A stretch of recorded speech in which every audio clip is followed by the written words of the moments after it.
చెల్లించుకుంటున్నాను. ఉదయకాలంలో ప్రభా నిన్ను హెచ్చించి పూజించుటకు సజీవులుగా మమ్మల్ని లేవనెత్తినందుకై వందనాలు చెల్లించుకుంటున్నాను. నిన్నెరగక దూరస్తులుగా ఉన్న మమ్మల్ని ప్రభా మీ ప్రియకుమారుడంటే యేసుక్రీస్తు యొక్క కృప ద్వారా మమ్మల్ని విమోచించి నీ బిడ్డలుగా చేసుకొని నీ రాజ్యం కొరకు మమ్మల్ని సిద్ధపరుస్తున్నందుకై వందనాలు చెల్లించుకుంటున్నాను. నాయన ఇటు కృపకు ఏమాత్రము యోగ్యులమైనటువంటి వారము కావు. కేవలం నీ కృప, నీ ప్రేమ, నీ దయ, నీ కనికరము చొప్పున మమ్మల్ని విమోచించినందుకే స్తోత్రములు చెల్లించుకుంటూ ఉన్నానయ్యా. ఇదిగో ఈ ఉదయ కాలంలో ప్రభా ఫెలోషిప్ లో ప్రభా మేము పాలు పొందుకోవడానికి, జూమ్ యాప్ లో జాయిన్ అవటానికి, ఆత్మీయమైన రీతిగా మేలు పొందటానికి ప్రభా మా ప్రియులను ప్రేరేపించి మీరు సమకూర్చి ఈ రీతిగా ప్రభా నాయన మీరు కలగజేసిన ప్రణాళికనంతటిని బట్టి మీకు వందనాలు స్తోత్రాలు చెల్లిస్తూ ఉన్నాను. నాయన కోరు కమిటీలో ఉన్నటువంటి ప్రతి ఒక్క బిడ్డను మీరు జ్ఞాపకం చేసుకోనండి. అలాగే ఈ దినం నాయన నిలబడేటువంటి నీ దాసుని మీరు ఆత్మతో నింపండి, అభిషేకించండి, ఆత్మపూర్ణిగా చేయండి. నాయన మాకు కావలసినటువంటి ఆత్మీయమైనటువంటి నాయన సమృద్ధిని అనుగ్రహించి నాయన మమ్మల్ని బలపరిచి నాయన క్రీస్తుని బండ పైన మా అడుగులు స్థిరపరచుకోవడానికి నీ కృప దయచేయమని సంఘంలో ప్రాథమిక జ్ఞాపం చేస్తున్నాను. అంతేకాదు నాయన నీ యొక్క రాజ్యం కొరకు నాయన సిద్ధపడటానికి నిందారహితంగా నిర్దోషత్వంతో జయ జీవితం కలిగి ఉండటానికి నీ యొక్క దాసుని యొక్క మాటలు నీ వాక్యము ద్వారా నన్ను మమ్మల్ని బలపరిచి నాయన సంపూర్ణంగా మీ కొరకు మేము ఎదురు చూచే వారంగా మీరు అక్కడ కొరకు నిలబడే వారంగా ఉన్నట్లుగా మన ఆయన నీ కొరకు మన ఆయన ప్రయాసపడే వారంగా ఉండటానికి నీ కృప దయచేయమని సంఘంలో ప్రార్థన చేస్తున్నాను.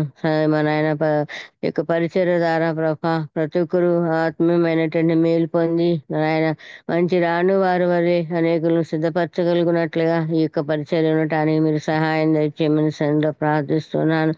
అలా మా నాయన నిలబడి నిరాశని ప్రభ మీరు మరుగు చేసి మీ యొక్క ఆత్మతో అభిషేకించి నా మహిమార్థంగా ప్రభ నిరాశని వాడుకొనమని మీ దాసుని మీ చేతులకు అప్పగించుకుని మమ్మల్ని మేము చేతుకుని వినగలిగే చెవి గ్రహించగలిగే హృదయాలను మాకు అనుగ్రహింపచేయమని నీ ప్రియకుమారుడును మా ప్రియరక్షకుడు విమోచకుడును అయినటువంటి యేసుక్రీస్తు వారి ఘనమైన నామమున స్తుతించి ప్రార్థించి అడిగి వేడుకొంచున్నాను తండ్రి. Amen. Amen. Amen. Praise Lord sister గారు. దేవుని నామానికి Praise మహిమ. Lord. Praise Lord. ఇప్పుడు వచ్చిన పరిశుద్ధులందరికీ దేవుని నామంలో వందనాలండి. ఈ సమయంలో మనకు వాక్యాన్ని అందించడానికి బ్రదర్ ఎలీషా బాబాయ్ గారు సిద్ధంగా ఉన్నారండి. అయ్యగారిని పరిచయం చేయడం గౌరవంగా భావిస్తా ఉన్నా. అయ్యగారు అందరికీ సుపరిచితులే. సభా మర్యాద కోసం చిరు పరిచయం. బ్రదర్ ఎలీషా బాబాయ్ గారి స్వస్థలం గుంటూరు జిల్లా పొన్నూరు సమీపంలోని పెద్దపాలెం అండి.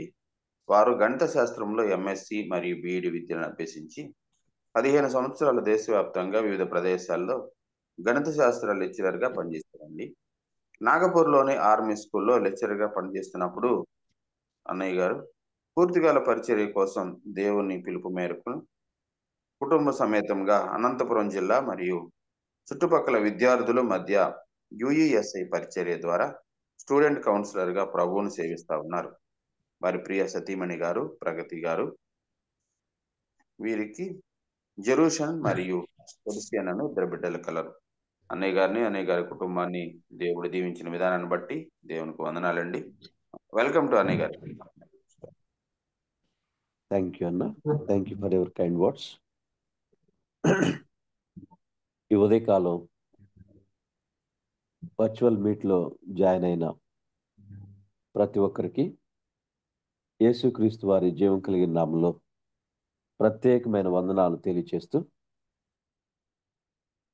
వర్చువల్ మీట్లో నేను కూడా పార్టిసిపేట్ చేయడానికి నాకు కూడా ఈ మంచి అవకాశం కల్పించిన పెద్దలు రత్నాకర్ గారు, రూపాక్ వాళ్ళకి ప్రత్యేకమైన థ్యాంక్స్ తెలియజేస్తూ వాక్యంలో నుంచి ఒక చిన్న భాగం చదువుకొని మనం వాక్యాన్ని ఆలోచన చేద్దాం. సహజంగా ఈ క్రిస్మస్ సీజన్లో ఉన్నాం కాబట్టి దాని గురించి నాకు కొన్ని విషయాలు మీతో పంచుకోవాలని ఆశపడతా ఉన్నా. లూకా సువార్త 2వ అధ్యాయం 1 నుంచి 7 వరకు ఉన్న భాగాన్ని చదివి దాంట్లో ఉన్న విషయాలు మనం కొద్దిసేపు ఆలోచించేద్దాం.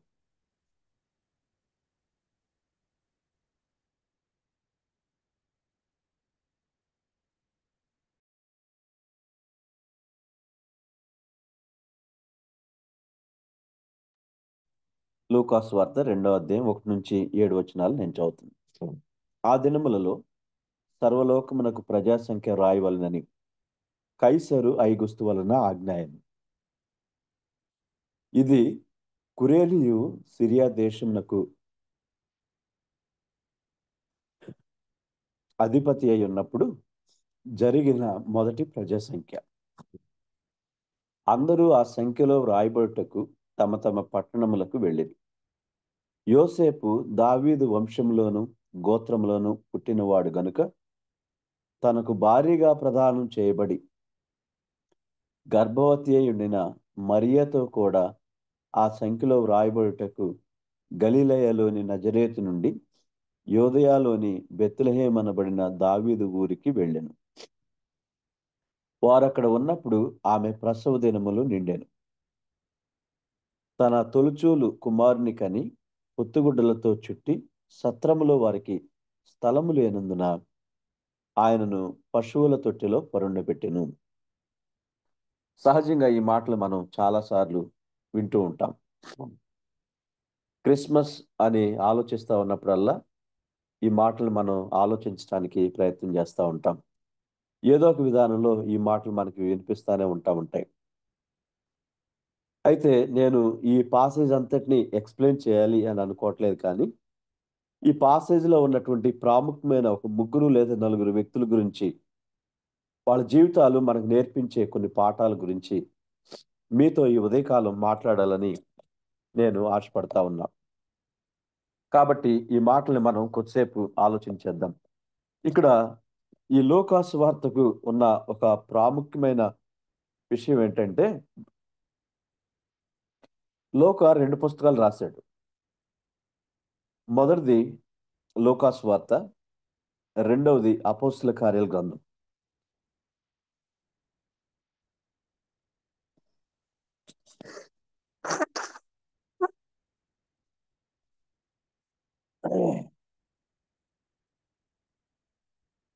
మొదటి లూకాసు వార్త, రెండవది అపోస్తల కార్యాల గ్రంథం.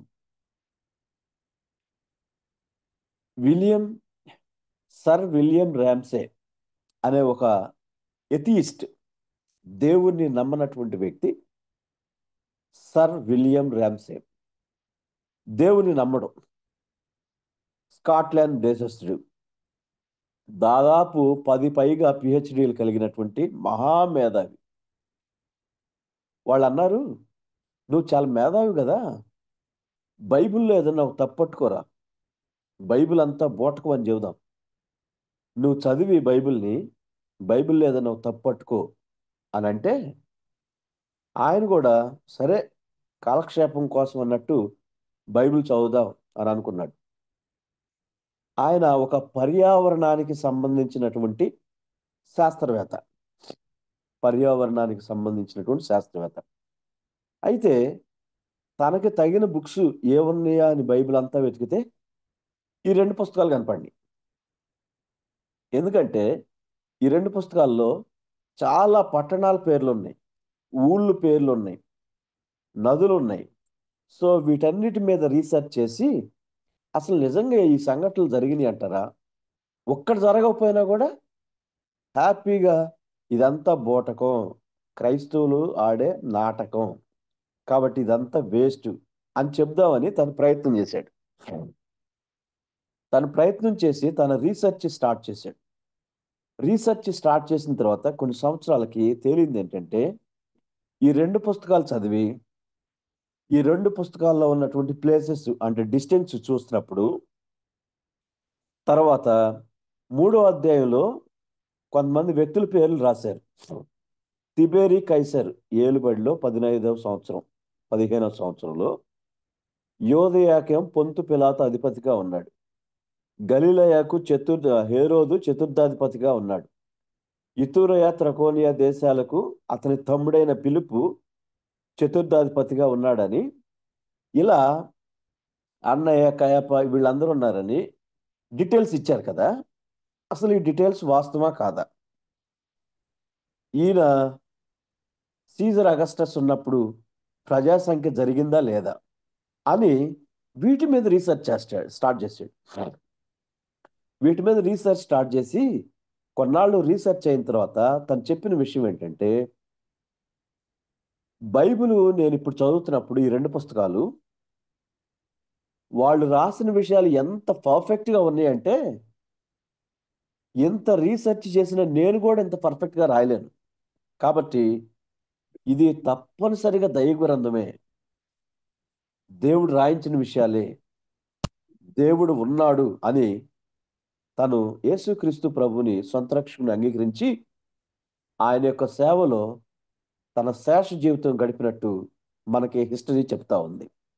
కాబట్టి బైబిల్‌లో ఇంకా ఈ విషయాలు ఆలోచిస్తా ఉన్నప్పుడు ఇంకో వ్యక్తి ఎథియిస్ట్, దేవుడంటే నమ్మడు. అతను వాళ్ళ కూతురు రహస్య క్రైస్తవురాలైంది. కూతురు మీద ఉన్న ప్రేమతో సారీ ఒక్క నిమిషం.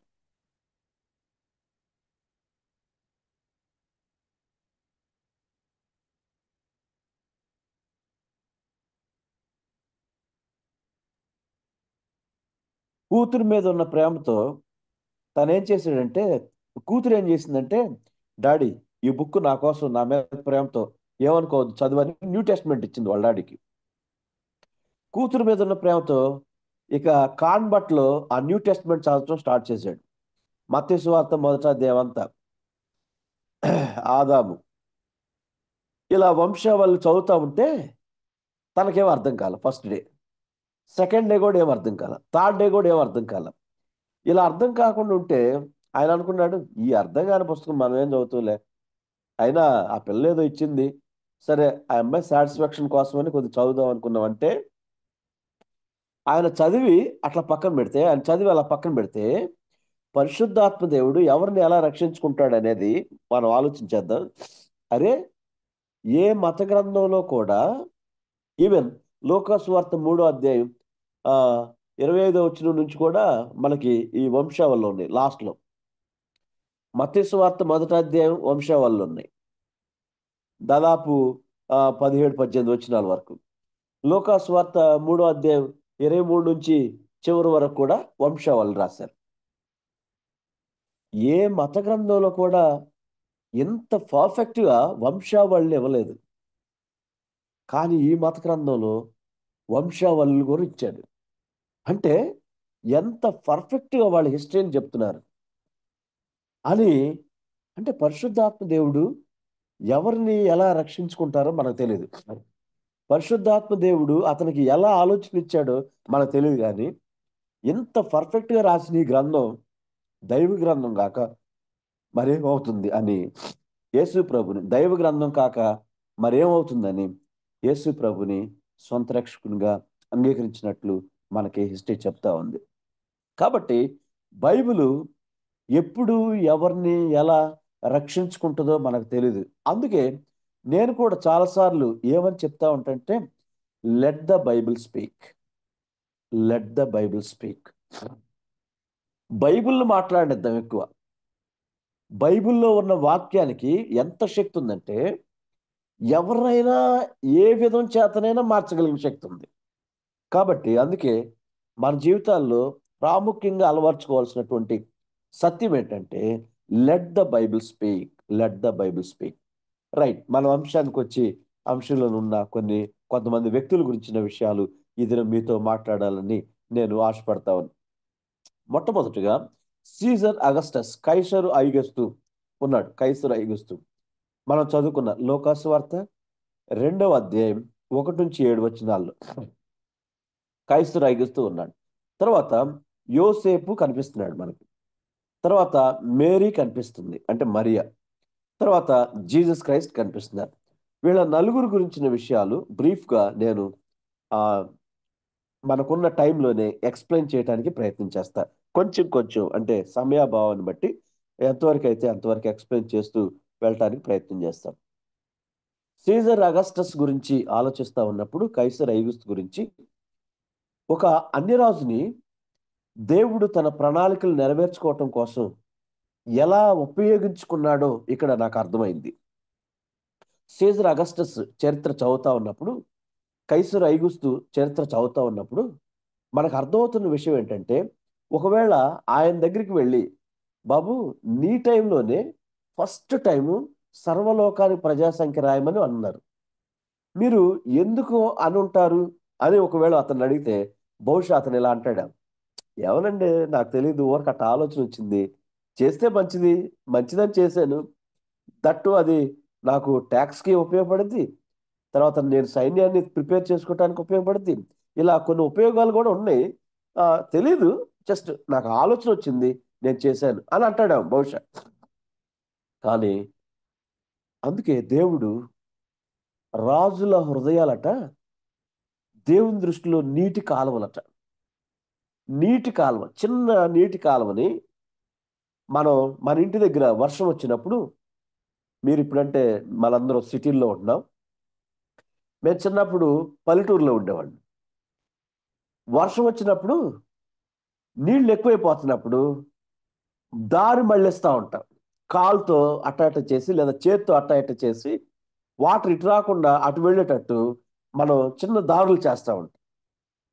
రాజుల్ని మనం రాజుగా గొప్పగా చూస్తుంటే ప్రభు ఏమంటాడంటే రాజుల హృదయాలు దేవుని దృష్టిలో నీటి కాలువలో, నీటి కాలువ, చిన్న నీటి కాలువ, ఎలా తిప్పాలంటే అటు తిప్పుతాడు ఆయన, ఎలా మలుచుకోవాలంటే అలా మలుచుకుంటాడు.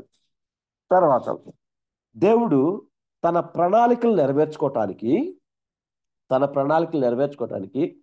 బైబిల్లో దేవుని బిడ్డల్నే విశ్వాసుల్నే వాడుకున్నట్లేదు, అవిశ్వాసుల్ని అన్ని జనులు కూడా ఆయన చిత్తానికి లోబడితే వాడుకున్నట్టు మనం, ఇది కూడా ఒక ఉదాహరణ. దేవుడు తన ఉద్దేశాలు సంపూర్ణంగా నెరవేర్చుకోవటం కోసం దేవుడు అన్ని రాజులను కూడా ఉపయోగించుకున్నాడు.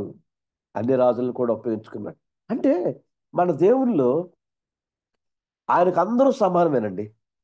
ఏ టైంలో ఎవరిని ఎలా వాడుకోవాలంటే అలా వాడుకుంటాడు, ఎలా తన చిత్తం నెరవేర్చుకోవాలనుకుంటే అలా వాడుకుంటాడు. అందువల్ల సీజర్ అగస్టస్ని దేవుని యొక్క చిత్తం నెరవేర్చుకోవటానికి ఎలా వాడుకున్నాడు అని ఆలోచిస్తా ఉన్నప్పుడు, సర్వలోకానికి ప్రజాసంఖ్య రాయమన్నప్పుడు మరియా యోసేపులు ఎక్కడున్నారంటే యోదయ బెత్లెహేంలో ఉన్నారు. వీళ్ళు గలిలయలోని నజరేతులో ఉన్నారు. కానీ యేసు ప్రభు వారు ఎక్కడ పుట్టాలని వాగ్దానం? బెత్లెహేంలో, యోదయలోని బెత్లెహేంలో పుట్టాలి. కానీ వీళ్ళు ప్రజెంట్ ఎక్కడున్నారు? గలిలయలోని నజరేతులో ఉన్నారు. కాబట్టి సీజర్ అగస్టస్ ఈ ఆర్డర్ పాస్ అయ్యటం వల్ల వీళ్ళు దావీదు వంశంలో గోత్రంలో పుట్టిన వాళ్ళు కాబట్టి బెత్లెహేముకు వెళ్ళి అక్కడ జనాభా లెక్కల్లో వీళ్ళ పేరు రాయించుకున్నారు. అప్పుడు ఏం జరిగింది? యేసుక్రీస్తు ప్రభువారు బెత్లెహేములో పుడతాడని, యోదయ బెత్లెహేమా, యోధా ప్రధానంలో నీవెంత మాత్రం అల్పమైన దానివి కావు, యూదులను పరిపాలించే రాజు నీలో నుంచే వస్తాడనే మాట మీకా 5:2లో చెప్పిన మాట నెరవేరినట్లు, అంటే ప్రవచనాల నెరవేర్పు కోసం దేవుడు సీజర్ అగస్టస్ ని వాడుకున్నట్లు మనకిక్కడ స్పష్టంగా అర్థమవుతా ఉంది. సీజర్ అగస్టస్ ఆ ఆర్డర్ పాస్ చేయటం వల్ల వీళ్ళు నజరేతులో నుంచి, గలిలయలోని నజరేతు నుంచి బయలుదేరి యోదయలోని బెత్లెహేం అనబడిన దావీదు ఊరికి వెళ్ళినట్లు మనకి చెప్తా ఉంది.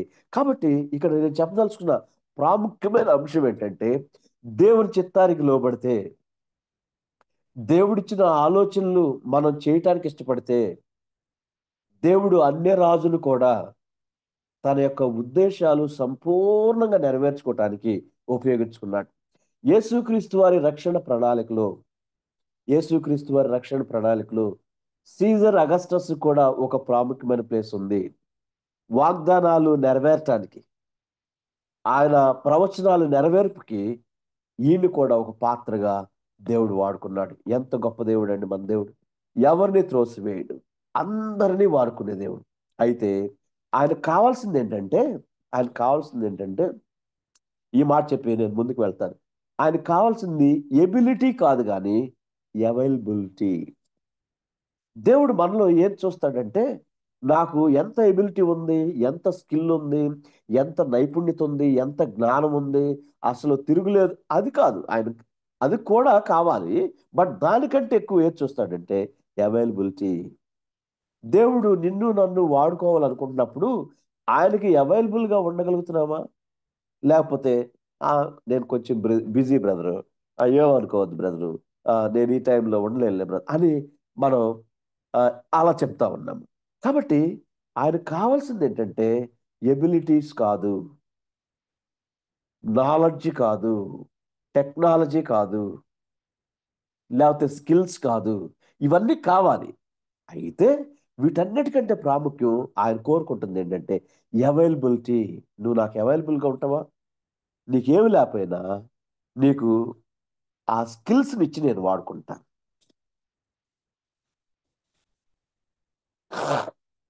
నీకు ఒకవేళ అంత నాలెడ్జ్ లేకపోయినా అంత నాలెడ్జ్ని ఇచ్చి నేను వాడుకుంటాను. నువ్వు నాకు అవైలబుల్గా ఉంటే చాలు అంటున్నాడు. కాబట్టి యేసుక్రీస్తు వారి రక్షణ ప్రణాళికలో వాగ్దానాల నెరవేర్పు కోసమై, ప్రవచనాల నెరవేర్పు కోసమై దేవుడు సీజర్ అగస్టస్ ని, కైసర్ ఐగుస్తుని వాడుకున్నట్లు మనం లేఖనాల్లో చూస్తున్నాం.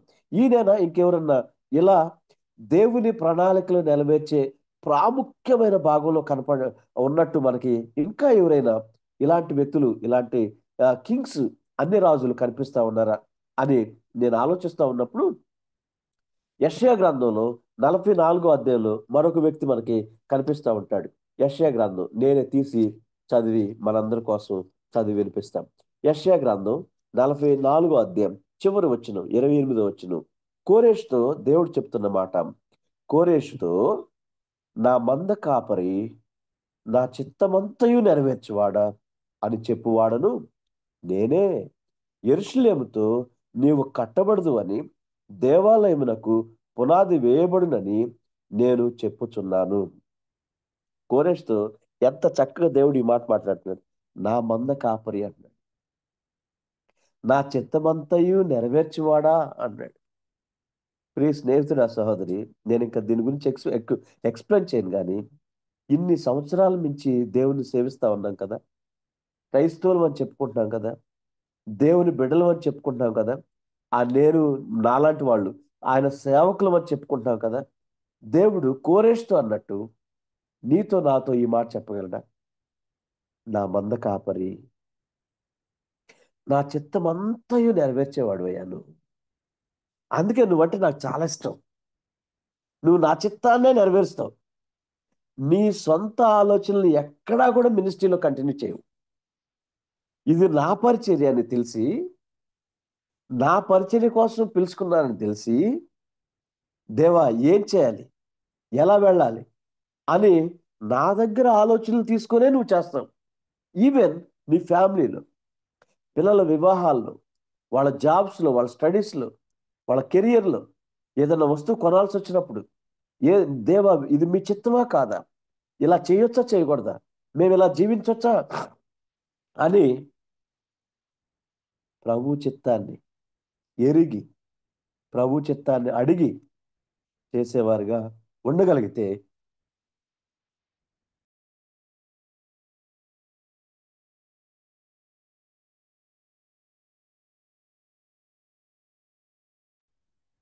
ప్రభు చిత్తాన్ని ఎరిగి, ప్రభు చిత్తాన్ని అడిగి మనం కూడా చేసేవారిగా ఉంటే మన గురించి కూడా ప్రభు ఈ మాట చెప్తారు.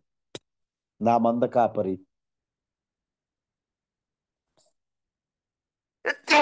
సారీ అండి, సరే అనుకుంది, నా చిత్తమంతయు నెరవేర్చేవాడు, నా చిత్తమంతయు నెరవేర్చేవాడు. కాబట్టి అన్ని రాజుల గురించే ప్రభు అంత స్పష్టంగా చెప్పినప్పుడు దేవుని బిడ్డలు అని చెప్పుకుంటున్నాం మనం, ఆయన సేవకులు అని చెప్పుకుంటున్నాం మనం, ఆయన ఫాలోవర్స్ అని చెప్పుకుంటున్నాం మనం. ఈ మాట ప్రభు దగ్గర నుంచి పొందగలమా? మేబీ మన కలీగ్స్ అనొచ్చు, మన ఫెలోషిప్లో ఉన్న వాళ్ళు అనొచ్చు. వాళ్ళు కాదు, వాళ్ళు అంటాం మంచిదే. అయితే నేనేమంటానంటే వాళ్ళతో పాటు ప్రభు కూడా ఈ మాట అంటాడా నీ గురించి, నా గురించి? అది చాలా ప్రాముఖ్యమైన విషయం. థ్యాంక్ యూ అండి. ఇది మొట్టమొదటిది. రెండవది, జోసఫ్ లైఫ్ని స్టడీ చేస్తున్నాం. ఎందుకని బైబిల్ చరిత్రలో స్టార్టింగే జోసఫ్ని నీతిమంతుడు అని అంది. మనకి మత్తయి సువార్త చదివితే, మత్తయి సువార్త 1వ అధ్యాయంలో నుంచి కొన్ని మాటలు మనందరూ తెలిసిన మాటలే. జస్ట్ చదివి వినిపిస్తాను. మత్తయి సువార్త 1వ అధ్యాయం 19వ వచనం. ఆమె భర్త అయిన యోసేపు నీతిమంతుడై ఉండి ఆమెను అవమానపరచనలక రహస్యంగా ఆమెను విడనాడుద్దేశించెను. స్టార్టింగే యోసేపు నీతిమంతుడండి అని చెప్పింది. ఎందుకు బైబిల్ ఇలా చెప్పిందబ్బా? స్టార్టింగ్ లోనే యోసేపు చాలా నీతిమంతుడని ఎందుకు ఇలా చెప్తుంది అని ఆలోచన చేశాను. నీతిమంతుడు అంటే ఈ పాసెజ్ చదువుతున్నప్పుడు నీతిమంతులు ఎలా ఉంటారో కొన్ని మాటలు నాకు అర్థమైనవి. ఏంటంటే నీతిమంతుడు ఎవరిని అవమానపరచడు. యాక్చువల్గా మరియ గురించి ఈయన ఇంతకుముందు అనుకున్నది వేరు, ఇప్పుడు జరిగింది వేరు. అబ్బా, సహజంగా పల్లెటూరులో అందరి వ్యక్తుల జీవితాలు అందరూ తెలుస్తాయి సహజంగా. కొంత, అంతా కాదులేండి, కొంత. మరియా ఎంత మంచిగా ఉంటుందండి, ఎంత చక్కగా ఉంటుందండి, ఎవరు చేసుకుంటారు అని కామన్గా పల్లెటూరులో ఇలాంటి మాటలు మాట్లాడుకుంటారు. బహుశా యోసేపు కూడా ప్రధానమైనప్పుడు మరియను చేసుకోవటం నా భాగ్యం అని అనుకుని ఉంటాడు. ఎంత మంచి అమ్మాయి, ఎంత దేవుని కోసం చక్కగా జీవించే అమ్మాయి నాకు దొరకటం ఎంత గొప్ప భాగ్యం అని అనుకుని ఉంటారు. వాళ్ళ ఇంటి వాళ్ళు కూడా అలాగే ఫీల్ అయి ఉంటారు. మా ఇంటికి ఒక కోడలుగా ఈ అమ్మాయి రావటం ఎంత భాగ్యం, ఇది అనుకున్నది. కానీ ఇప్పుడు జరిగింది ఏంటి? ప్రధానమైంది వివాహం మాత్రం కాలేదు, గర్భవతి అయ్యింది. అనుకున్నదేమో అసలు ఈ అమ్మాయిని చేసుకోవటం నాకు కూడా చాలా సంతోషం, గొప్ప విషయం అని అనుకున్నాడు. జస్ట్ ఊహ ఇది, నేను అనుకుంటున్నా. కానీ ఏం జరిగింది? వివాహం కాకముందే అరే ఏంటి మేరీ ఎలా చేసింది, మరి ఎలా చేసింది ఏంటి, గర్భవతి అయిందా? చా చా చా చా. వద్దు వద్దు వద్దు, ఆ అమ్మాయిని నేను సైలెంట్గా వదిలేస్తాను. అవమానపరచటానికి, రాళ్లతో కొట్టించి చంపించటానికి, 10 మంది ముందు ఇష్టం వచ్చినట్లు ఆ అమ్మాయిని మాట్లాడటానికి, ప్రధానులు ఎదుట నిలబెట్టి ఛీ ఇలాంటి దాన్ని మీరు నాకు ఇచ్చారా అని అనటానికి there are so many ways. దేన్ని ఉపయోగించాల? రహస్యంగా వదిలిపెడదాం అనుకున్నాడు. ప్రజెంట్ ఉన్న సిచ్యువేషన్ చూసి ఈవిడితో మన కష్టం, ఈవిడిని చేసుకోలేను నేను, ఇంతకుముందు ఈవిడిని చేసుకోవటం నా భాగ్యం, అసలు ఈవిడ నాకు దొరకటం నా భాగ్యం అని అనుకున్నాడు. కానీ ఇప్పుడు మాత్రం no no no, I'm unable to continue with Mary. నేను మేరీతో కంటిన్యూ కాలేను, నా వల్ల కాదు అని తను రహస్యంగా ఆమెను విడనాడాలనుకుంటుంటే పరిశుద్ధాత్మ దేవుడు ఇన్వాల్వ్ అయ్యి, బాబు ఈయన ఎంతగా ఆలోచన చేశాడంటే నిద్రలోకి వెళ్ళిపోయాడు. ఆలోచన చేసి ఏం చేయాలో అర్థం కాక నిద్రలోకి వెళ్ళిపోతే స్వప్నమందు దేవుడు ప్రత్యక్షమై, కలలో దేవుడు ప్రత్యక్షమై, ఆమె గర్భవతి అయింది బాబు, పరిశుద్ధాత్మ వలన కలిగిన కార్యం ఇది, మనుషుల ప్రమేయంతో కలిగింది కాదు. పుట్టబోయే శిశువు పరిశుద్ధుడు, ఆయనకు యేసు అని పేరు పెట్టాలి మీరు అని మాట్లాడిన తర్వాత ఎంత చక్కగా ఆవిడను 24వ వచనం ఉంది కదా, యోసేపు నిద్ర మేల్కొని ప్రభు దూత తనకు ఆజ్ఞాపించిన ప్రకారం చేసి తన భార్య అయిన మరియను చేర్చుకొని. చూసారా ఈ మాట? ఎంత చక్కగా తన భార్య అయిన మరియను చేర్చుకొని అనే మాట మనం ప్రభు దూత తనకు ఆజ్ఞాపించిన ప్రకారం. ఇంతకు ముందు no no no, I want to leave her, I am unable to stay with her, నేను ఈవిడ్ని రహస్యంగా విడనాడదాం అనుకున్నా, ఈవిడితో ఇక నాకు పని లేదు అనుకున్నా. కానీ పరిశుద్ధాత్మ దేవుడు చెప్తున్నాడు, లేదు లేదు, డోంట్ లీవ్ హర్. కొన్నిసార్లు భార్యాభర్తల మధ్య చిన్న చిన్న మనస్పర్ధలు వచ్చినప్పుడు, నేను ఇక నీతో ఉండలేను, నా వల్ల కాదు, చాలా సంవత్సరాల నుంచి వస్తున్నాను, I want to leave you. భార్యాభర్తలు, భర్త భార్యను అలా అంటా ఉన్నారేమో, భార్య భర్తను అలా అంటా ఉన్నారు, తల్లిదండ్రులు పిల్లలను అలా ఉంటా ఉన్నారు, పిల్లలు తల్లిదండ్రులను అలా అంటా ఉన్నారు. ఈ ఫెలోషిప్లో నాకు ఈ పద్ధతులు నచ్చట్లేదు, ఈ చర్చిలో నాకు ఈ పద్ధతులు నచ్చట్లేదు, ఈ మినిస్ట్రీలో నాకు ఈ పద్ధతులు నచ్చట్లేదు, ఈ జాబ్లో నాకు ఈ పద్ధతులు నచ్చట్లేదు. I want to leave this job, I want to leave this husband, I want to leave this wife, I want to leave this children, I want to leave this fellowship అని ఒకవేళ మనం అనుకుంటుంటే, ఈ క్రిస్మస్ మనకు నేర్పుతున్న సందేశం ఏంటంటే, don't leave any one. Present ఉన్న situations base చేసుకొని, అరే ఈ మినిస్ట్రీ అంటే ఏదో అనుకుని వచ్చాను, కానీ ఏంటి నాకు ఇంత దారుణమైన పరిస్థితులు జరుగుతుంది. మేబీ జరగవచ్చు. మనం భూమి మీద ఉన్నాం కదా, పరలోకంలో లేం కదా. పరలోకంలో ఉంటే ఏంటబ్బా పరలోకం కూడా ఎలా ఉందంటే దానికి ఒక అర్థం ఉంటుంది. భూమి మీద అందరం మనుషులమే కదా. మనుషులు ఉన్న తర్వాత సహజంగా ప్రతి ఒక్కరిలో బలహీనతలు ఉంటాయి. కాకపోతే కొన్నిసార్లు బయటపడితే, కొన్నిసార్లు కొన్నిసార్లు బయటపడినంత మాత్రాన మనం గొప్పవాళ్ళం అని కాదు. కాబట్టి ఈ మాటలు ఆలోచిస్తూ ఉన్నప్పుడు జోసఫ్ నుంచి మనం నేర్చుకోవాల్సిన పాఠం ఏంటంటే, ఆయన నీతిమంతుడు. ఎందుకంటే ఎవరిని అవమానపరచడు. రెండోది, దేవుని దూత తనతో మాట్లాడిన తర్వాత ఇప్పుడు లీవ్ చేయాలి అంటే వదిలిపెడదాం అనుకున్న అతను వదిలిపెట్టకుండా మరియను చేర్చుకున్నాడు. అంటే దేవుడు ఆజ్ఞాపించిన దానికి సంపూర్ణంగా లోబడిన వ్యక్తి. లోబడుతున్నామా దేవుని మాటకు?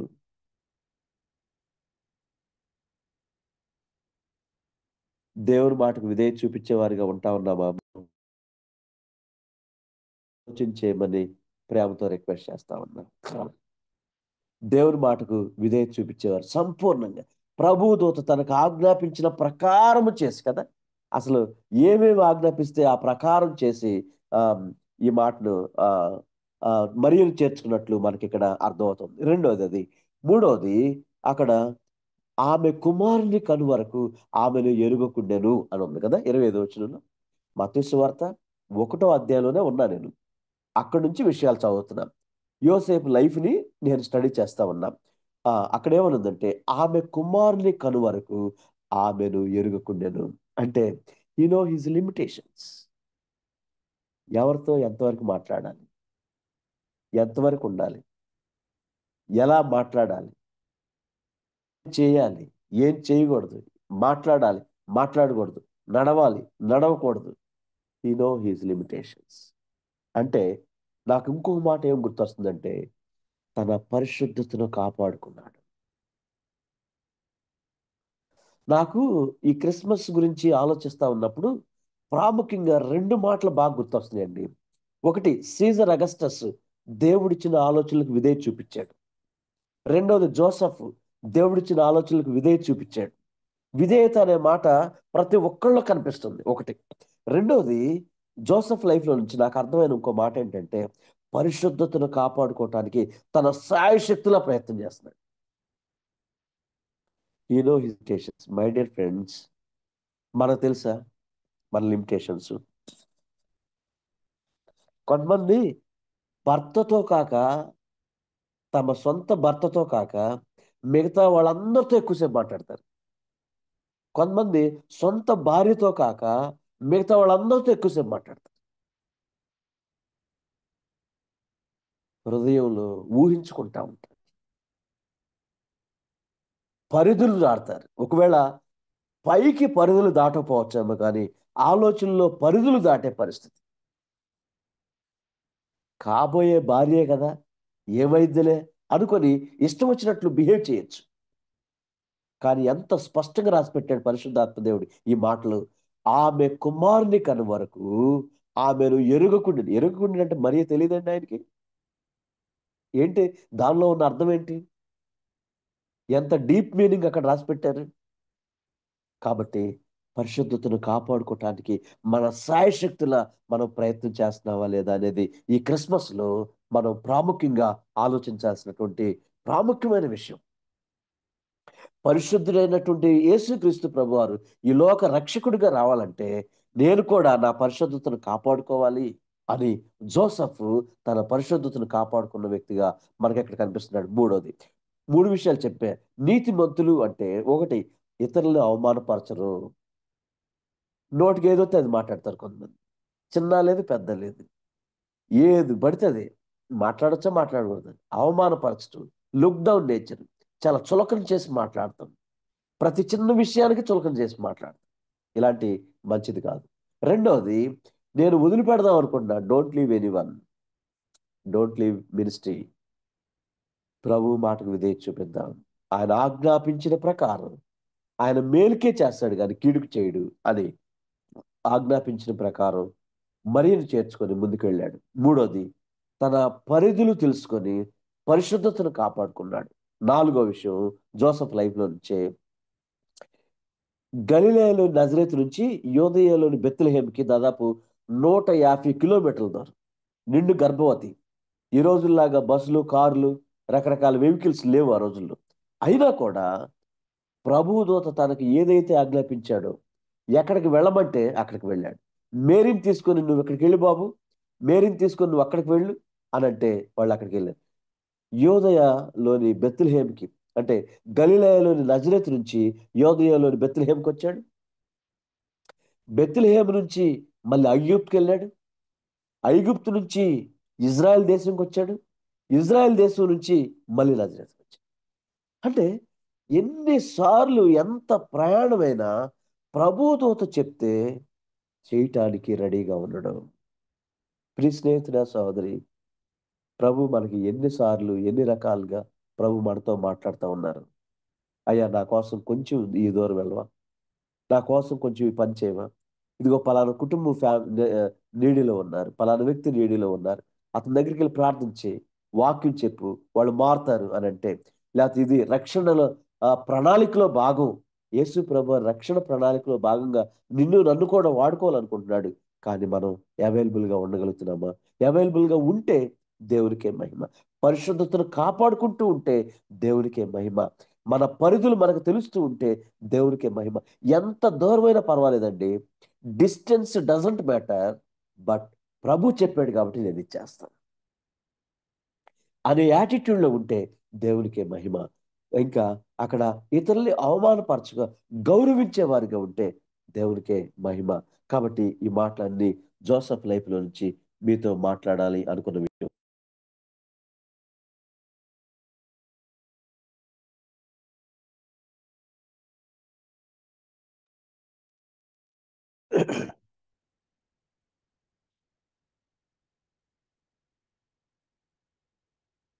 మూడోది మూడోది ఇంకా కొన్ని విషయాలు అక్కడ మాట్లాడొచ్చు కానీ సమయాభావాన్ని బట్టి నేను క్లోజ్ చేయడానికి మూడోది, ఆ మేరీ గురించినటువంటి కూడా కొన్ని మాటలు ఆలోచించేద్దాం. మేరీ గురించి కొన్ని మాటలు. మరియ గురించి రాయబడిన మాట ఏంటంటే, ఇక్కడ మనకి ఆ లూకాసు వార్త 1వ అధ్యాయం 30 లూకాసు వార్త 1వ అధ్యాయం 32వ వచనంలో ఉంది. 28వ వచనం చదువుతున్నా. 28 లూకాసు వార్త 1వ అధ్యాయం 28వ వచనం. ఆ దూత లోపలికి వచ్చి ఆమెను చూచి, దయాప్రాప్తురాలా, నీకు శుభం, ప్రభు నీకు తోడై ఉన్నాడని చెప్పింది. ఏంటి ఆ శుభవచనం? భయపడొద్దు, నువ్వు దేవుని వల్ల కృప పొందేవని 30వ వచనంలో చెప్పారు. 31వ వచనంలో ఏం చెప్పింది? నీవు గర్భము ధరించి కుమారుని కంటావు. ఒక పెళ్లిగాని అమ్మాయికి శుభవచనం అండి అది. నిజంగా నమ్మి శుభవచనమే. అయితే అది ఎలా జరుగుతుంది అనేది కూడా పరిశుద్ధాత్మ దేవుడు చాలా స్పష్టంగా చెప్పాడు. అది ఎలా జరిగింది? నేను పురుషుని ఎరగని 34 వచనం. అందుకు మరియా, నేను పురుషుని ఎరగని దానినే, ఇది ఎలాగు జరుగుననగా 35వ వచనంలో, పరిశుద్ధాత్మ నీ మీదకి వచ్చును, సర్వోన్నతుని శక్తి నిన్ను కమ్ముకొనును, కనుక పుట్టబో శిశువు పరిశుద్ధుడై ఉండి దేవుని కుమారుడు అనబడును.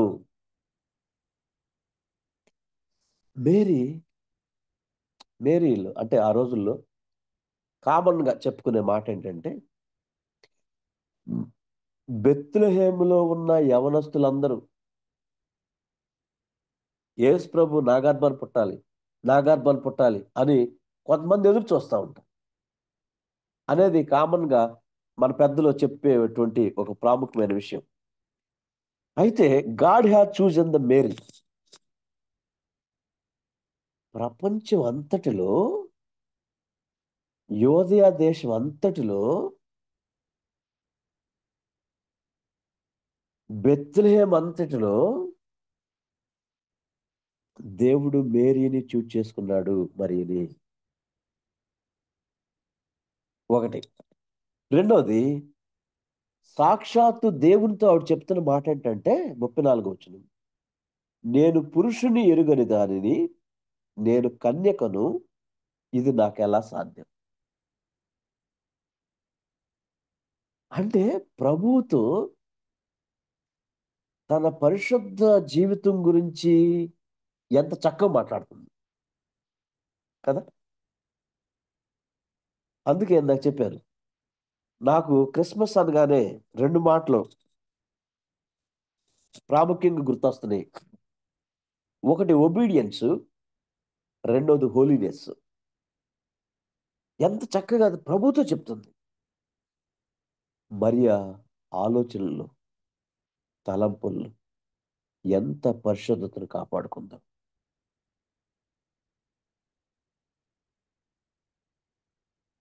పురుషుని ఎరుగని దానినే, మనం ఈ మాట ఆలోచనలు కూడా తలంపులు, ఎందుకంటే బైబిల్ గ్రంథం అదే కదా చెప్పింది. ఒక స్త్రీని మోహపు చూపుతో చూస్తే అప్పుడే ఆమెతో వ్యభిచారం చేసిన వాళ్ళం అవుతామని, ఆమె హృదయం అందు వ్యభిచారం చేసిన వాళ్ళమని మత్తయి సువార్తలో 28వ వచనంలో మనం చదువుతాం కదా, 5:28. నేనంటాను, ఇలా పరిశుద్ధతను కాపాడుకునే వారిగా మనం ఉండగలుగుతున్నామా? ఇంత కాన్షియస్ని పరిశుద్ధత విషయంలో కలిగి ఉండగలుగుతున్నామా? నేను పురుషుని ఎరగని దాన్ని, సౌండ్ పెట్టు. నేనేం సౌండ్ పెట్టాను. నాకు వినపడట్లేదు.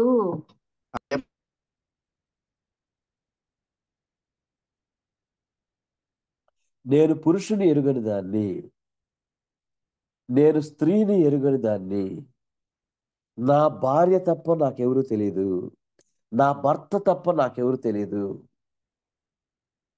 అని ఆలోచనలో, తలంపుల్లో కూడా ప్రభు ఎదుట ఈ మాట ధైర్యంగా చెప్పగలవా మనం? అంటే నేను ఏమని ఎంఫసైజ్ చేయాలనుకుంటున్నానంటే, అంత జాగ్రత్తగా పరిశుద్ధమైన జీవితాన్ని లీడ్ చేయటానికి మనం ఇష్టపడుతున్నావా? ఆలోచనలు ఎవరు చూస్తారులే బాయ్, తలంపులు ఎవరు చూస్తారులే బాయ్, ఏముందిలే బాయ్ అని అంటే దేవుడు చూస్తాడు. మనుషులు ఎవరు చూడరు. నా ఆలోచనలు మీకేం తెలుసు? మీ ఆలోచనలు నాకేం తెలుసు? ఎవరి ఆలోచనలు ఎవరు తెలియదు, ఎవరి తలంపులు ఎవరు. కానీ దేవుడు చూస్తున్నాడు కదా. అందుకే నేను ఇలా ఆలోచన చేశాను, ఒకవేళ మీరున్న పట్టణంలో పరిశుద్ధులు, అబ్బా నా కోసం పరిశుద్ధంగా జీవిస్తున్నారండి వీళ్ళు అనే ఒక లిస్టు విడుదల చేశారనుకోండి, ఆ లిస్టులో నీ పేరు ఉంటుందా, నా పేరు ఉంటుందా, మన పేరు ఉంటుందా? ప్రపంచంలో మేరీ సెలెక్ట్ అయింది. పరిశుద్ధుడైన దేవుణ్ణి, యేసు ప్రభుని ఈ లోకానికి తీసుకురావటం. యోదయ దేశం అంతట్లో మేరీ సెలెక్ట్ అయింది. బెత్లెహేం అంతట్లో మేరీ సెలెక్ట్ అయింది. నీనా పట్టణం అంతట్లో ఒకళ్ళని సెలెక్ట్ చేయాలనుకుంటే నీవు నేను సెలెక్ట్ అయ్యే లిస్టులో ఉంటామా? పరిశుద్ధతను కాపాడుకుంటామా? ఆలోచనలో పరిశుద్ధత, తలంపుల్లో పరిశుద్ధత, నడవడికలో పరిశుద్ధత, మాటల్లో పరిశుద్ధత. ఇష్టం వచ్చినట్టు మాట్లాడుతూ ఉంటారు కొంతమంది. భార్య భర్తను, భర్త భార్యని, తల్లిదండ్రులు పిల్లల్ని, పిల్లలు తల్లిదండ్రులని. ఫెలోషిప్లో కొంతమంది ఇష్టం వచ్చినట్టు నోటికి ఏదొస్తే అది. అందరు కాదులేండి, కొంతమంది. ఆలోచనలో పరిశుద్ధత, తలంపుల్లో పరిశుద్ధత, మాటల్లో పరిశుద్ధత, క్రియల్లో పరిశుద్ధత, నడవడికలో పరిశుద్ధత మనం చూడగలుగుతున్నామా అనేది మనం ఆలోచించాలి. ఒకటి మేరీ లైఫ్లో నుంచి. రెండవది, మేరీ లైఫ్లో నుంచి నేను చెప్పాలనుకున్న ప్రాముఖ్యమైన ఇంకో సంగతి ఏంటంటే, ప్రభువా మేము ఎంత అవమాన పాలైనా పర్లా, మా ఇంట్లో వాళ్ళు రాళ్లతో కొట్టి చంపినా పర్లా, మమ్మల్ని వెలివేసినా పర్లా, కానీ సర్వలోకానికి రక్షకుడైన యేసు ప్రభు నా గర్భం ద్వారా ఈ లోకానికి రావటం మీ చిత్తమైతే ఇంక నాకు అంతకు మించి ఏం కావాలి ప్రభు. అందుకే 38వ వచనంలో ఆవిడ అంది, లూకాసు వార్త 1వ అధ్యాయం 38వ వచనం ఇలా రాయబడి, అందుకు మరియా, ఇదిగో ప్రభు దాసురాలను, నీ మాట చొప్పున నాకు జరుగునుగాక.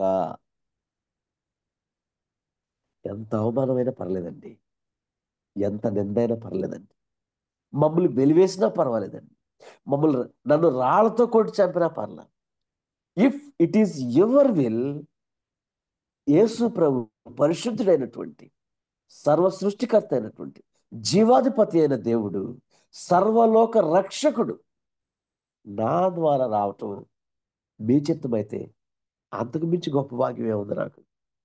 ఈ నిందలు, ఈ అవమానాలు, ఈ శ్రమలు, ఈ రాళ్ల దెబ్బలు, ఈ చంపేయటం, ఈ వెలివేయటం ఎనదగిరి కాదు. స్నేహితుడా, సహోదరి, వాట్ ఏ వండర్ఫుల్ కమిట్మెంట్. మరియలో నీకు నాకు ఈ కమిట్మెంట్ ఉందా? ప్రభు కోసం ఎన్ని నిందలైనా పడదాం, ఎన్ని అవమానాలైనా పడదాం. ఏదో మనం తప్పు చేసి నిందలు కాదు, మనం రాంగ్ చేసి నిందలు కాదు. ఇక్కడ మనకు అర్థమవుతుంది ఏంటంటే, పరిశుద్ధతను కాపాడుకుంటూ నిందలు, సాయి శక్తులా పరిశుద్ధంగా జీవించడానికి ప్రయత్నం చేస్తూ నిందలు భరించడం. ఇలాంటి జీవితాన్ని పరిశుద్ధాత్మ దేవుడు నీ నుంచి నా నుంచి కోరుకుంటా ఉన్నారు. ప్రభువా, మీ రక్షణ ప్రణాళికలో భాగంగా మీ మాటకు విధేయత చూపిస్తాను, పరిశుద్ధతను కూడా కాపాడుకుంటానయ్యా. ఎందుకంటే నన్ను ఈ పట్టణంలో ఉంచి అనేకులకి ఈ పరిశుద్ధుడైన దేవుని పరిచయం చేయమని చెప్పారు మీరు. నేను పరిచయం చేయడానికే ఉన్నా, పరిచయం చేస్తాను ప్రభు. అయితే నా జీవితాన్ని కూడా పరిశుద్ధంగా కాపాడుకుంటూ నేను ఈ ప్రభుని నేను పరిచయం చేస్తాను. కాబట్టి ఎంత రిస్క్ తీసుకోవటానికైనా, ఎంత నిందలు పాలవటానికైనా మేరీ సిద్ధంగా ఉంది. మూడో విషయం, 4 చెప్పి క్లుప్తంగా నేను నా మాటలు క్లోజ్ చేస్తాను. సమయం కొంత ఉంది అని అనుకుంటా ఉన్నాను. సో 4, యేసు ప్రభు వారి గురించి కూడా కొన్ని మాటలు నేను చెప్పి క్లోజ్ చేస్తాను. యేసు ప్రభు వారు పుట్టినప్పుడు 7వ వచనం రాశారు కదా, 2:7, లూకా 2:7, తన తొలుచూలు కుమారుని కని పొత్తుగుడ్డలతో చుట్టి సత్రములో వారికి స్థలము లేనందున ఆయనను పశువుల తొట్టిలో పొరండబెట్టాను. ఎంత దీనాధ్యనం కదా, ఎంత దయనీయమైన స్థితి కదా. సర్వలోక రక్షకుడైండి, సర్వశక్తిమంతుడైండి, ఒక పశువుల పాకలో, తొట్టెలో. ఏం తెలియజేస్తుందంటే, రాజు వంశంలో పుడితే గొల్లలు వెళ్ళి దర్శించేవాళ్ళు కాదు. మనలాంటి అంటం కంటే, మనలాంటి అంటే మీరు ఎలాంటి వాళ్ళు నాకు తెలియదు కదా, నాలాంటి అభాగ్యుడు కూడా ఆయన దగ్గరికి వెళ్ళేవాడు కాదు. ఎందుకు? సత్రంలో స్థలము లేనందున పశువుల పాకలో, పశువుల తొట్టెలో ఆయన జన్మించడం జరిగిందంటే, నాలాంటి అభాగ్యుడు కూడా ఆయన దగ్గరికి రావటానికి మంచి access. He was available for each and every one. జ్ఞానులు వచ్చారు, గొల్లలు కూడా వచ్చారు. జ్ఞానులు అంటే సమాజంలో మంచి జ్ఞానవంతులు, ఖగోళ శాస్త్రజ్ఞులు, జ్యోతిష్యం బాగా తెలిసిన వాళ్ళు, మాంత్రిక విద్య బాగా తెలిసిన వాళ్ళు, ఖగోళ శాస్త్రజ్ఞులు వచ్చారు. సమాజంలో ఎలాంటి విలువ లేని, పొలాల చుట్టూ చోచో హై హై అనుకుంటా గొర్రెలు కాసుకునే గొర్రెల కాపర్లు కూడా వచ్చారు ఆయన దర్శించడానికి. నాలాంటి అభాగ్యుడు కూడా ఆయన దగ్గరికి రావటానికి ఎంత యాక్సెస్ ఇచ్చాడండి. అంటే అక్కడ ఎందుకు ఆయన అంత దీనాధీనమైన పరిస్థితిని ఎందుకు చూజ్ చేసుకున్నాడంటే, నాకు అర్థమైన ఒక ప్రాముఖ్యమైన విషయం, he was available for every one. అందరూ ఈజీగా వచ్చి ఆయన దర్శించడానికి మంచి యాక్సెస్. మీ స్నేహితుడా, సహోదరి, ఎవరైనా దేవుని విషయంలో, ఈ రక్షకుడి విషయంలో రక్షకుడిని చేరుకునే విషయంలో నీ దగ్గరికి నా దగ్గరికి రాగలిగిన ఈ ఫ్రీ యాక్సెస్ ఉన్నదా? రక్షింపబడిన మొదటి దినాల్లో మన ఇంటికి అలాంటి యాక్సెస్ ఉండేదేమో, మన దగ్గరికి రావడానికి అలాంటి యాక్సెస్ ఉండేదేమో. సంవత్సరాలు గడిచే కొద్దీ, ఎక్స్పీరియన్స్ పెరిగే కొద్దీ కొన్ని లిమిటేషన్స్ పెట్టుకున్నామేమో. ఒకవేళ పెట్టుకుంటే ఈ క్రిస్మస్ వాటన్నిటిని బ్రేక్ చేయాలి. కారణం ఏంటో తెలుసా? యేసు ప్రభు వారు అన్నిటిని బ్రేక్ చేశాడు, మనం కూడా బ్రేక్ చేయాలి. మనం చచ్చిపోయేంత వరకు ప్రజలందరూ ఎవరైనా చాలా ఈజీగా మనల్ని కలవటానికి యాక్సెస్ ఉండాలి. మనల్ని కలవటానికి ప్రభు విషయమై, దేవుని విషయమై ఫ్రీగా మన ఇంటికి రాగలిగిన యాక్సెస్ ఉండాలి. మనల్ని కలవగలిగే యాక్సెస్ ఉండాలి. అంటే ఆ ప్లాట్ఫామ్ని నేను క్రియేట్ చేయాలి. అన్నతో ఎవరైనా మాట్లాడచ్చండి, చక్కగా మాట్లాడతారు. అప్పుడు ఎంత చిన్నవాళ్ళతో అయినా, ఎంత పెద్దవాళ్ళతో అయినా ఎంత చక్కగా మాట్లాడతారబ్బా అన్న. అక్క ఎంత చక్కగా డీల్ చేస్తారబ్బా, ఎంత జెంటిల్గా డీల్ చేస్తారబ్బా. అక్క దగ్గరికి వెళ్తే మంచి సలహాలు ఇస్తారు, అన్న దగ్గరికి వెళ్తే మంచి సలహాలు ఇస్తారని మనం మేరీ లైఫ్లో నుంచి కొన్ని విషయాలు ఆలోచన చేయొచ్చు.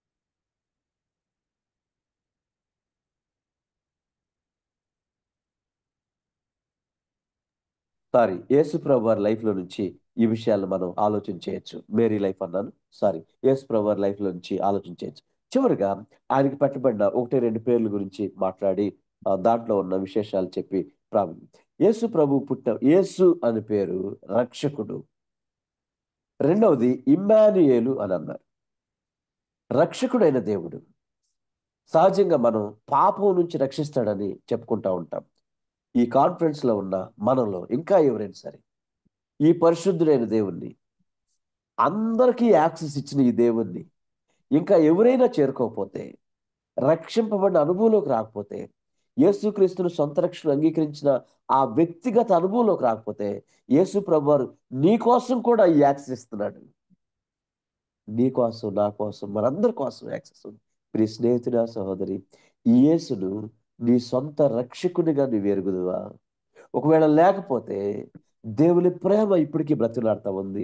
ఈ ప్రేమ కలిగిన దేవుడు నీ కోసం, నా కోసమే మహాకాశాలు విడిచి, తన సింహాసనాన్ని విడిచి ఈ లోకానికి వచ్చి, ఈ లోకంలో నిన్ను రక్షించడానికి, నీ జీవితాన్ని మార్చడానికి ఎందుకు పనికిరాని నిరాశ నిస్పృహల్లో పశువుల తొట్టి లాంటి కంపు కొట్టే, దుర్వాసన కొట్టే, ఎందుకు పనికిరాని త్రాగుడు, జోదం, వ్యభిచారం, రకరకాల వ్యసనాలతో ఎడిక్ట్ అయిపోయి, అట్రాక్షన్స్ లోనైపోయి వాటన్నిటితో మన జీవితాలు పాడు చేసుకుంటా ఉంటే, మన జీవితాలను, మన కుటుంబాలను నాశనం చేసుకుంటా ఉంటే, మన టైంని, టాలెంట్స్ని, మన మనీని వేస్ట్ చేసుకుంటా ఉంటే, చూస్తూ ఉండలేక మహాకాశాలు విడిచి ఈ భూమి మీదకి వచ్చిన ఈ దేవుడు నీ దేవుడు అయ్యాడా? నీకు రక్షకుడు అయ్యాడా? ప్రియ స్నేహితుల, సహోదరి, ఇంకా ఈ కాన్ఫరెన్స్ లో ఉన్నవారు ఎవరైనా సరే యేసుక్రీస్తుని సొంత రక్షకుని అంగీకరించిన అనుభవంలోకి రాకపోతే, ప్రేమతో నిన్ను బ్రతిలాడుతా ఉన్నావు. ఇది మిక్కిలి అనుకూల సమయం, ఇది రక్షణ దినం. ఈ రక్షకుడు నీకు వ్యక్తిగతంగా రక్షకుడు అయ్యాడా? మా డాడీ మార్మల్స్ పొందాడండి, మా డాడీ పాస్టర్ అండి, మా అమ్మ వాళ్ళు సేవ చేస్తారు, okay, let it be. But what about you? రక్షణ వ్యక్తిగతమైనది. రక్షింపబడ్డావా? నీ పాపాలు ఒప్పుకున్నావా? పాపాల విషయమే పశ్చాత్తాపడ్డావా? బాప్తిస్మ అనుభవంలోకి వచ్చావా? ఒకవేళ రాకపోతే, ఏదో ఆచారపూర్వకంగా, అలవాటు పూర్వకంగా యేసు ప్రభు మా దేవుడు అని ఆచారపూర్వకంగా, అలవాటు పూర్వకంగా పండుగ జరుపుకునే తంతులో నేను ఉంటే, ప్రేమతో బతిలాడుతున్నా యేసయ్య పండగ జరుపుకోవటానికి కాదు కానీ నీ జీవితాన్ని మార్చడానికి వచ్చాడు. కాబట్టి యేసయ్య, నేను పాపినయ్యా, నన్ను క్షమించయ్యా, నా జీవితాన్ని మార్చయ్యా, నా జీవితం దుర్భరం అయిపోయింది, అందరూ తృణీకరిస్తా ఉన్నారు, అందరూ రిజెక్ట్ చేస్తున్నారు, కానీ నువ్వు ఎంతో ప్రేమ కలిగిన దేవుడు అని, ఎవరిని తృణీకరించిన దేవుడు అని, అందరినీ అదే ప్రేమతో ప్రేమిస్తున్న దేవుడు అని నాతో మాట్లాడావు ప్రభా. నా జీవితాన్ని మార్చయ్యా, ఇదిగో నా పాపం నేను ఒప్పుకుంటున్నా, దయతో నన్ను క్షమించు, నన్ను నీ బిడ్డగా చేర్చుకోమని, రక్షింపబడే అనుభవంలోనికి రామని, నీ పాపాలు ఒప్పుకోమని ప్రేమతో బతిలాడుతున్నా.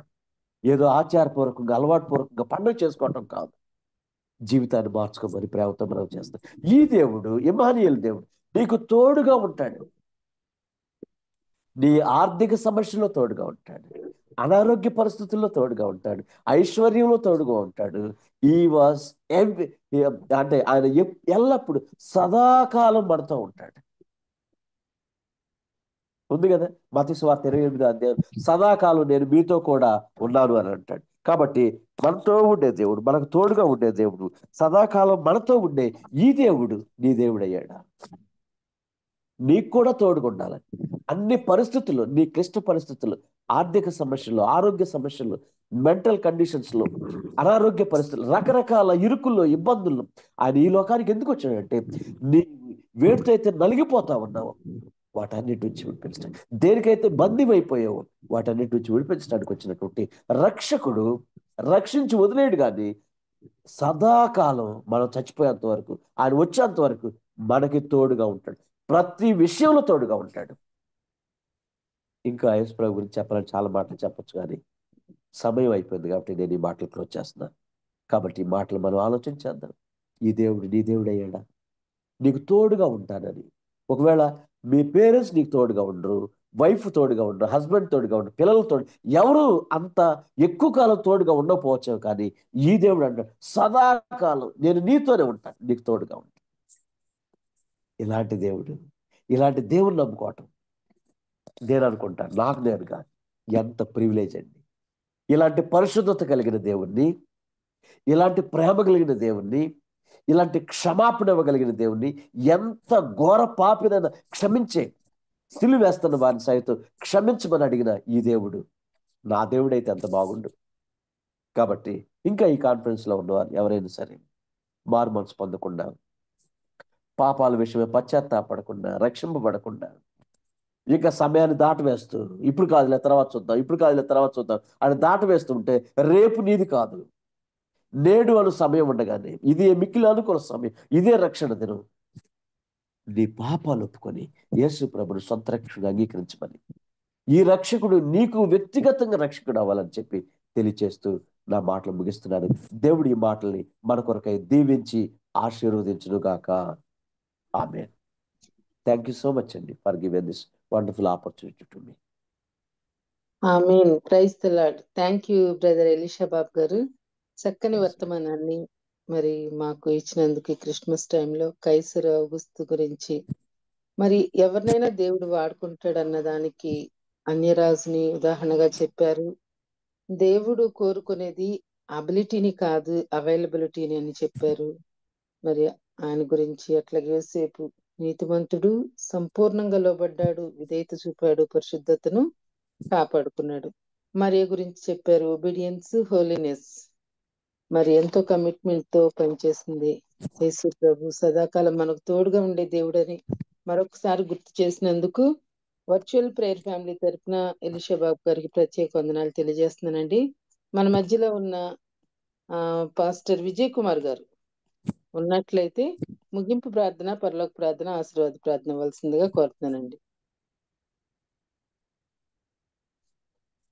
పాస్టర్ విజయ్ కుమార్ గారు వారు గనక సిద్ధంగా లేకపోతే బ్రదర్ జామి రవికుమార్ గారు. ప్రార్థన చేసుకుందామండి. పరిశుద్ధం తండ్రి, నీ బంగారు పాదాల కొందరం ప్రభా, నీ ప్రేమను బట్టి కృపణాలు తండ్రి. అయ్యా ఉదయకాల సమయంలో ప్రభా నీ మెల్లని చల్లని స్వరాన్ని ప్రభా నీ దాసుని ద్వారా వినిపించిన విధానం బట్టి ప్రార్థన చేస్తున్నాం ప్రభా. అయ్యా నీ దాసుని మరుగుపరిచి మాతోని నాతోని మాట్లాడిన ప్రభా నీ విధానం బట్టి ప్రభా వందనాలు చెల్లిస్తున్నాం. అయ్యా ప్రభా ఎలీషా బాబు గారి కోసం ప్రార్థన చేస్తున్నాం ప్రభా, ఆయనకి ఇచ్చిన ప్రభా వాక్యానుభవం, అదేవిధంగా వ్యక్తిగత జీవితాన్ని ప్రభా రంగరించి అని చెప్పిన మాటలు బట్టి వందనాలు తండ్రి. అయ్యా ప్రభా ఆనాడు తండ్రి విలియం కేరీని అడిగినప్పుడు ప్రభా ఎందుకు దేవుడు వాడుకున్నాడు, not because of my ability, because of my availability అని సెలవిచ్చిన రీతిగా మా జీవితాల్లో నువ్వు ఎవరిని వాడుకోవాలన్నా నీకు అందుబాటులో ఉండాలి ప్రభా, నీకు అందుబాటులో ఉండగల కృప దయచేయండి. అయ్యా నువ్వు తాకిన జీవితాలు పరిశుద్ధంగా మారిపోతాయి ప్రభా, నువ్వు తాకిన జీవితాలు ప్రభా పవిత్రంగా మారిపోతాయి, నువ్వు తాకిన జీవితాలు ఇతరులను అవమానపరచవు ప్రభా. ప్రార్థన చేస్తున్నాను తండ్రి క్రిస్మస్ సీజన్ లో ప్రభా ఏ విధంగా ప్రభా మరి అమ్మ అదేవిధంగా యోసేపులు తండ్రి ప్రభా విధేయత కలిగి ప్రభా సిద్ధపాటు కలిగి నీకు లోబడ్డారో దాన్ని బట్టి అనేక అద్భుత కార్యాలు జరిగే విధంగా ఉండగల కృప దయచేయమని ప్రార్థన చేస్తున్నాను తండ్రి. అయ్యా ప్రభా మా జీవితాలను వ్యక్తిగతంగా పరిశీలన చేసుకుంటూ నీ స్వారూప్యంలోకి, నేను వెంబడించిన బిడ్డల స్వారూప్యంలోకి మారడానికి సహాయం దయచేయమని, అదేవిధంగా వాక్యం ఎత్తబడిన వాక్యం తండ్రి 30 దంతులుగా 60 దంతులుగా 100 దంతులుగా ఫలం చేయమని, దాసుని ఇంకా బహుబలంగా ప్రభు క్రిస్మస్ సీజన్ లో వాడుకోమని, ఆయన చేస్తున్న ప్రతి సేవను దీవించండి, కుటుంబాన్ని దీవించమని, ప్రత్యేకంగా రోజు ప్రభా ప్రతిరోజు తండ్రి విధంగా తన ఉదయకాల సమయంలో వాక్యం విన్నారు మాకు అనుగ్రహించబడి శాస్త్రమైన సమయాన్ని బట్టి వందనాలు చెల్లించుకుంటూ ప్రభా దీన్ని ఈ విధంగా ప్రభావ ఏర్పాటు చేసిన బాబు రత్నాకర్ గారిని వారి కుటుంబాలను జ్ఞాపకం చేసుకో, వారి సేవలో లోటును పోడ్చండి ప్రభావ, కుటుంబాన్ని దీవించండి. సహకరిస్తున్న ఝాన్సీ గారిని, జాన్సన్ గారిని, స్వరూప్ గారిని జ్ఞాపకం చేసుకోండి. కోర్ టీం వారిని దీవించండి. మాకు ప్రార్థన చేసే తల్లులను ఇచ్చే ప్రభావ, పాటలు పాడే చెల్లెలను ఇచ్చే ప్రభావ నీకు వందనాలు తండ్రి. అనేక మంది దేవుని బిడ్డలు ఇచ్చే ప్రభావ నీకు వందనాలు తండ్రి. ఒకరితో ఒకరు అనుకొని ప్రార్థన చేస్తుండగా ప్రభావ మమ్మల్ని మా ప్రయాణాలు కాపాడుతూ ఉన్నాం, మా కార్యక్రమాలు జరిగిస్తూ ఉన్నాం, అనేక అద్భుతమైన విషయాలు ప్రభావ జరిగిస్తున్న విధానం బట్టి వందనాలు చెల్లిస్తున్న విధంగా ప్రభావ టెక్నికల్ ప్రభావ సపోర్ట్ ఆఫీస్తున్న ప్రభావ తేజ గారిని పరిచయం జ్ఞాపకం చేసుకోండి ప్రభా. అయ్యా తండ్రి ఎవరైతే దీని వెనకాల నడిపిస్తున్నా మాకు తెలియదు కానీ ప్రభా, అయ్యా నీ కోసం వాడబడ్డ ప్రతి బిడ్డను ప్రభా, వారి పరిచయం అన్యాసి దేవుడు కాదు ప్రభా, ప్రతి బిడ్డను రెండింతల ఆశీర్వాదాలకు ప్రభా కారణభూతులు గాంచమని ప్రార్థన చేస్తున్నాను. అదేవిధంగా ప్రభా ప్రార్థన చేస్తున్నా రాబర్ట్ జేమ్స్ గారిని జ్ఞాపకం చేసుకో, వంశీకృష్ణ గారిని జ్ఞాపకం చేసుకో, ఎవరైతే అనారోగ్య సమస్యలతో, ఆర్థిక ఇబ్బందులతో, కుటుంబ ఇబ్బందులతో ఉన్నారో వాళ్ళందరి పేరు పేరుని జ్ఞాపకం చేసుకొని గొప్ప శాంతి సమాధానంతో ప్రభా ఈ క్రిస్మస్ సీజన్ నింపమని, సహాయం చేయమని, అయ్యా 20 తారీఖు జరగబోతున్న క్రిస్మస్ అన్నింటిలో మీరు ఉండమని, ఈరోజు మేము చేయవలసిన ప్రతి పనిలో సూటి మార్గాన్ని చూపించమని ఈ చిన్న ప్రార్థన మా ప్రభుని ప్రియకుమారుడైన యేసుక్రీస్తు దివ్యనామని అడిగేట్టుకుంటున్నాం పరమ తండ్రి, ఆమేన్. పరలోకమందున మా తండ్రి మీ నామం పరిశుద్ధపరచబడును గాక, గాక నీ రాజ్యం వచ్చును గాక, నీ మీ చిత్తం చిత్తం పరలోకమందు ఎలాగో భూమి నెరవేరును అందు గాక, నెరవేరును గాక. మాకు మాకు కావలసిన కావలసిన ఆహారం దయచేయము, మా ఎడల అపరాధము చేయవారిని క్షమించినట్లు మా అపరాధములను క్షమించుము, వంశోధన లేక కీడు తప్పించుము. తప్పించుము.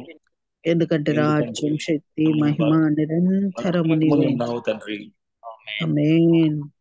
మన తండ్రి అయిన దేవుని ప్రేమ, కుమారుని యేసుక్రీస్తు కృప, తన్యాను సహవాసము, వాక్యం చెప్పిన ఎలీషాబాబు గారి మీద, నడిపిస్తున్న బిడ్డల మీద, ఇందులో పాల్గొన్న బిడ్డల మీద, జరగబోతున్న క్రిస్మస్లకి ఆయన కృప సదాకాలంతో నడిపించును గాక. ఆమేన్. Thank you brother. మరి ప్రార్థించిన జామిరావు కుమార్ గారికి, అట్లాగే వాక్యం అందించిన మరి బ్రదర్ కూడా ప్రత్యేక ఎలీషాబాబు గారికి ప్రత్యేక వందనాలు తెలియజేస్తున్నానండి. ఈ మెసేజెస్ అన్ని యూట్యూబ్ లో అవైలబుల్ గా ఉంటాయి. భావి రత్నాకర్ అని టైప్ చేస్తే మీకు అందుబాటులో ఉంటాయండి.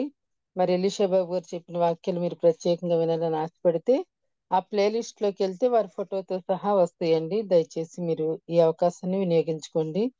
మరి రేపే కదండి క్రిస్మస్, సంతోషంగా కుటుంబాలతో యథార్థంగా దేవుణ్ణి ఆరాధించుదామండి.